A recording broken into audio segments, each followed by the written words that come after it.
Okay, let's have one more try at this mini lecture on diversity in groups, in particular working groups. We are going to have, oh, here we go, it's not going to work for me. Oh, yes it is. Okay, hang on. Having so much fun. Technology, I love it.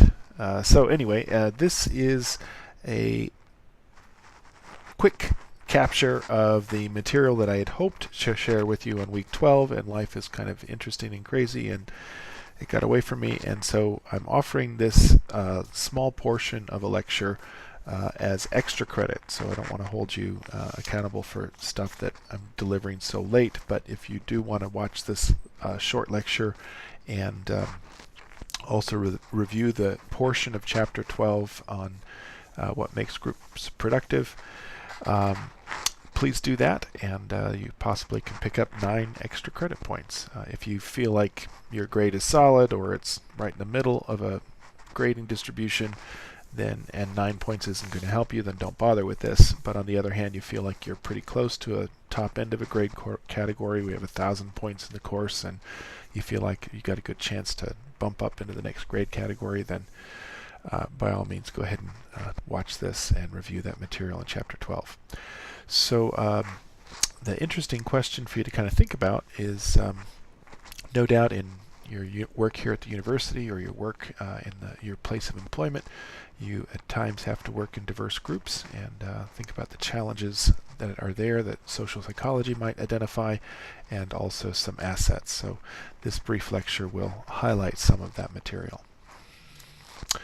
So when we think about diversity, as our little picture here shows, we kind of think of the things that visually represent diversity for us, but we can also think about what it really means at a transactional level, or as people are talking and working with one another. So the portion of chapter 12 that asks us to consider these things is the part that has the heading, "When are groups most productive?" Now, obviously, material that we've covered at other times in the course reminds us that groups can actually be counterproductive. We have problems such as social loafing. We have group polarization, kind of shifting our decisions towards an extreme viewpoint that is shared by the group. And we also have groupthink as examples of how groups can sometimes be counterproductive. Never mind things like protests that can deviate into riots and cause problems like that. But thinking about work groups in particular, what are some characteristics of effective groups? Well, it depends on the task, the type of work that people are doing. It depends on the type of diversity that's represented in the group.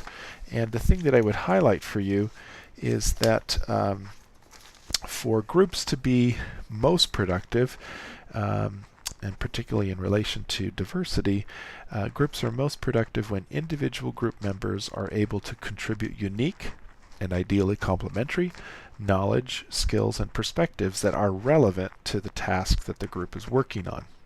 So that's kind of the most important part to begin with, is that these individual group members have kind of complementary skills, knowledge, and perspectives that are relevant to the task. But then we also have to appreciate that there's social forces within the group that enable good coordination of those contributions to more effectively create solutions. So who should be in the group from that perspective? Well, if we have a relatively simple task, maybe diversity isn't super important. But if we have more complex challenges in front of us, then we can think about sort of who's in the mix. What kinds of skills are there? Are there people who have different skills and perspectives and knowledge, and do they complement one another? So here we're asking about the extent to which diversity is valuable and under what kinds of circumstances. So by diversity, once again, we're talking about not necessarily the thing that we think about in the picture here, but the thing that represents. Different people have different experiences, different knowledge sets, and different perspectives to contribute. So cultural diversity and group performance is a complex topic. There are certainly situations where diversity can be counterproductive, and there are also situations where the diversity can be very helpful, particularly as we look as the world becomes more of a global marketplace, and we have more and more diverse societies where work groups are likely to be diverse. We need to think about these issues and make the most of our knowledge about how groups can interact and be productive in their interactions. So one of the things that the textbook highlights is that the value of group diversity depends greatly on the task. Mostly we see that diversity is very helpful in situations that require innovation, flexibility, the ability to be responsive to challenges that are sort of changing and dynamic in nature. So that idea of creativity and adaptability is the kind of task that diversity is going to be most helpful for. Certainly the case is that scientific kinds of enterprises where there's a lot of complexity in the problems that are being presented is an area where diversity can be helpful, but also political situations that require thinking in many different perspectives represented in constituencies that politicians are trying to satisfy and represent adequately. These are kinds of situations where group diversity can have a very helpful impact. I do want to share one example of some research that's not highlighted in your task, and then emphasize one in your text rather, and then highlight a study that is mentioned in your text and just kind of elaborate on that a little bit. So the study I'd like to share with you, since we looked at 12 Angry Men recently, is studies of mock juries. Juries are very important decision-making groups in our society, and the issue of racial diversity or cultural diversity on those juries is a very important kind of consideration. This is a study by Samuel Summers from Tufts University in 2006, and what this research did was examine the multiple effects of racial diversity on group decision-making. In this study, participants deliberated on the trial of a black defendant, and they deliberated in one of two different kinds of groups. One was a racially homogeneous white group, and the other was a racially heterogeneous mock jury. So both of these were juries, mock juries meaning simulated juries, and half of the groups that we just described, the racially homogeneous or the racially heterogeneous, were exposed to pre-trial jury selection questions about racism, and half were not. What they found when they analyzed the deliberation of these groups was that diverse groups would exchange a wider range of information than all white groups. And this finding was not wholly attributable to the performance of the black participants on those heterogeneous groups, meaning it wasn't just the perspective of the black participants in that mock jury, it was also the whites. And the whites on those heterogeneous juries tended to cite more case facts, they tended to make fewer errors than the whites in the homogeneous group, and they were more amenable to discussion of the possibility of racism in a diverse mock jury as compared to an all-white mock jury. Even before discussion, whites in the diverse group were more lenient toward the black defendant, and this kind of demonstrates the effects of diversity do not only occur with regards to information exchange. Now, obviously, we don't want a bias positive or a bias negative on a jury. We want people to think carefully about evidence, carefully and critically evaluate that evidence. But there is this effect that when whites are on a mixed jury, they're more lenient towards a black defendant than when they're in an all-white jury. But the primary finding of Summers' study is that a diverse mock jury processes information more thoroughly, more carefully, And this is also consistent with the minority group influence that we talked about earlier in the course, where a minority perspective causes people to think more carefully and process more carefully the information at hand that's relevant to the decision that the group is making. So the take-home message here is that diverse juries tend to process information relevant to the case more carefully. So what about that other decision-making group that is a decision-making research group that is highlighted in your text? So here's the slide that you see on page 406 if you have the current edition of the textbook. This is some research by who are these folks? Michelson. Watson, Kumar, and Michelson. I looked up the original article for this, and what we have here are some research participants who are students like yourselves in their mid to late 20s. I know that's just not describing everybody here online, but college students. These college students were in a business administration degree.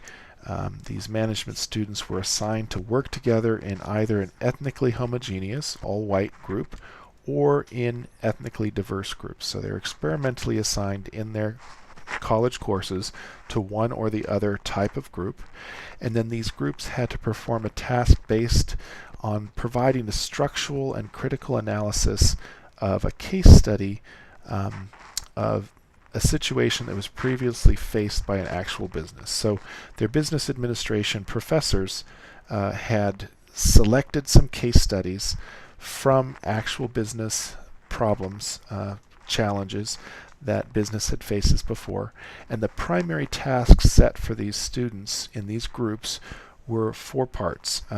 A, examine the situation from a variety of perspectives. B, identify the problems and challenges in the situation for the business. C, generate a list of alternatives to deal with those challenges that were identified. And finally, kind of the end product is to identify what the group believed to be the most effective solution to the challenge and then justify or explain their response. Now, to make this really important to the students who are participating in this research and this educational exercise, the solution that the group produced was worth 1/4 of their semester grade. So very important that they do this task well. And all members in the group received the same grade. So much like a group assignment in class, everyone in the group received the same grade, and so they had an incentive to work together to produce the best possible outcome. So what the researchers found that's illustrated in this graph you see here is that the diverse groups initially had a lot of problems getting along, and this was impacting their performance. So as you see there under the first task that they were assigned in week 5, kind of relatively early in the semester, they did not do so well, and in fact they underperformed compared to the homogeneous group. Okay, so this is representing one of the concepts that we talked about earlier in the course. Interpersonal cohesion in these groups was probably compromised by some things that we see with people with differing backgrounds. They might have had difficulties communicating with one another, creating misunderstandings. There could have been some pre-existing stereotypes and prejudice leading to disrespect and lack of coordination or cooperation within the group. So this is an indication of some of the interpersonal things that we expect to find in diverse groups if there isn't an effort to overcome them. Well, the next group of tasks that they did together in these groups, you see everyone actually improved. Sort of the general learning there occurred there. They're doing the task better. And you also see that the ethnically diverse groups are starting to close the gap a little bit. And that trend continues and is seen more dramatically in Task 3, Week 13 of the semester. And then finally, on the last task, Task 4, you see that the groups are really doing a lot better overall. That's kind of rising up on the overall group performance. But you see the trend is indicated here that the ethnically diverse groups are actually beginning to outperform the homogeneous groups. And we might imagine that even further into a working period that these ethnically diverse groups would more substantially outperform their homogeneous counterpart. So what this graph is showing is a trend towards diverse groups catching up and possibly eventually outperforming homogeneous groups, even though their initial performance was under the homogeneous groups, and probably due to the factors that I was describing. Now, one thing to consider here is what ethnic diversity represents. The experimental manipulation here, as it were, or assignment, was homogeneous versus ethnically diverse groups. But it's not so much the ethnicity that matters, it's what it's representing. It's representing differences in background, differences in experience, differences in knowledge and approaches to problems, differences in the way that people think about problems. And so to the extent that that's complementary in a group, and to the extent that it's task relevant, as I was saying on the previous slide, this can actually enhance the performance of the group. Now, something that isn't emphasized a lot in your text, but it's worth noting here, is another critical factor in diverse groups being successful is that group leadership and institutional leadership within the organization that group is operating needs to acknowledge the value of differing perspective, encourage mutual respect and cooperation, and if it's problematic, address the issues of stereotypes, prejudice, and disrespect that can undermine cooperation.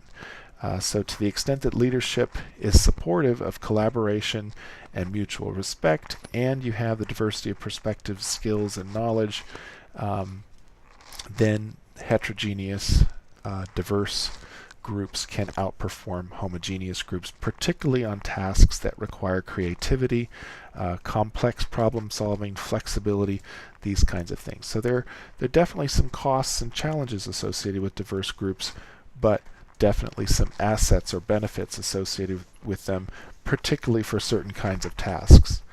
Now this last slide has nothing to do with any extra credit questions, so you can completely ignore it.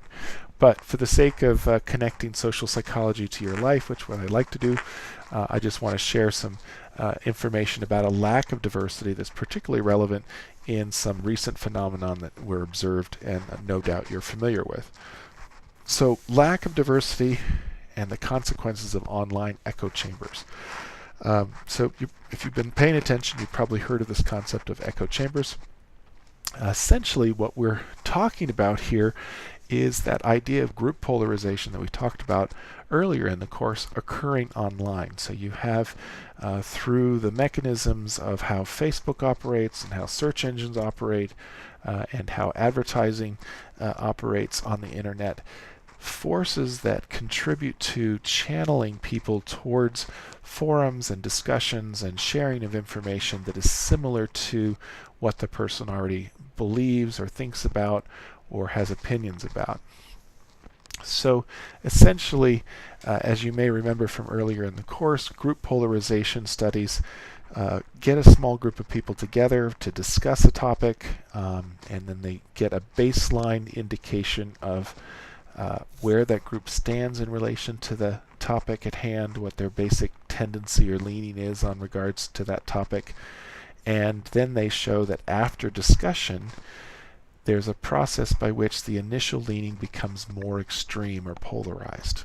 So if, for example, a small group of students get together to discuss tuition increases and they're initially opposed, after discussion they're going to be more extremely opposed to tuition increases.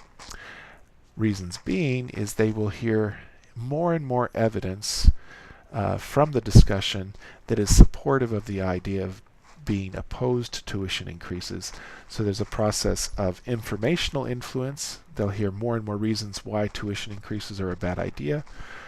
And also normative influence processes where they see that the group of peers that they're discussing this with have a norm or basic position that a person doesn't want to deviate from. They don't want to be the person that sticks out and disagrees with the group because there are certain social costs associated with that. So group polarization has those basic features, and we see that the internet and the sort of underlying algorithms in software that's embedded in things like Facebook, embedded in search engines and advertising. So when you look for fertilizer on Amazon, for example, suddenly you're streamed, every time you look somewhere on the internet, fertilizer is being advertised to you. So the internet has a number of features to it that create these sort of similar thought patterns, similar opinion bases. Another way that this social psychology speaks to these processes is the issue of confirmation bias that we talked about earlier in the course. Confirmation bias is, of course, once we have an opinion or belief, we tend to seek information that confirms that belief or supports that opinion. And so the echo chamber just sort of magnifies our own tendency to seek information that's familiar or similar to our own knowledge base, and the echo chamber that exists on the internet enhances the ease of that confirmation bias and pushes us more and more towards a polarized position. Now, the last thing that we can add to this picture is the misinformation. There's a variety. The internet has lots of great unbiased information, accurate information, and it's very valuable because of that. But it also has a lot of misinformation out there. It could be unintentional misinformation, just sort of errors in people's reporting about things, or it can be intentional misinformation. And here we look at some of the motivational bases for misinformation on the internet, and a lot of advertising dollars are associated with the number of views or the number of hits on a story or on a blog. And so sensational or outrageous kinds of information or that is provocative in nature tend to generate additional advertising income for people who are producing those stories or producing those videos. And so there's an incentive on the internet for information that is or misinformation that is likely to be discussed a lot. And so the more outrageous the story is, the more people will talk about it or view it. There's that incentive there that is completely uncoupled with accuracy. There could be very boring or confusing accurate information that not many people want to process. But if there's a simple and outrageous and provocative kind of information that's out there, whether it's accurate or not, if it generates hits, it's generating advertising dollars, and people who produce that information are motivated, therefore, to produce that kind of misinformation. So I just want to throw that out there and suggest that you may find that some of your experiences online are consistent with this analysis, and also to encourage you to seek out alternative viewpoints. So if you're opposed to drilling in the Arctic, for example, try to talk to someone who's in favor of that and try to honestly listen to their perspective, listen to the information they have that supports their perspective, and you'll become a more informed person and have a more comprehensive view of that issue than if you just listen to people who share your opinion and have the same set of information that supports that opinion. So do try to be a open-minded person and consider the viewpoints and the perspectives and the information that those perspectives are based on the people who disagree with you. It adds to a more sophisticated understanding of your world, and the decisions that you make are more informed if that's the case. So that's me getting off my soapbox. Thank you for listening. Be a critical and open-minded person. Listen to the people that you disagree with and listen carefully and try to understand their viewpoint. See ya! Oh, wait a minute. I gotta turn this thing off.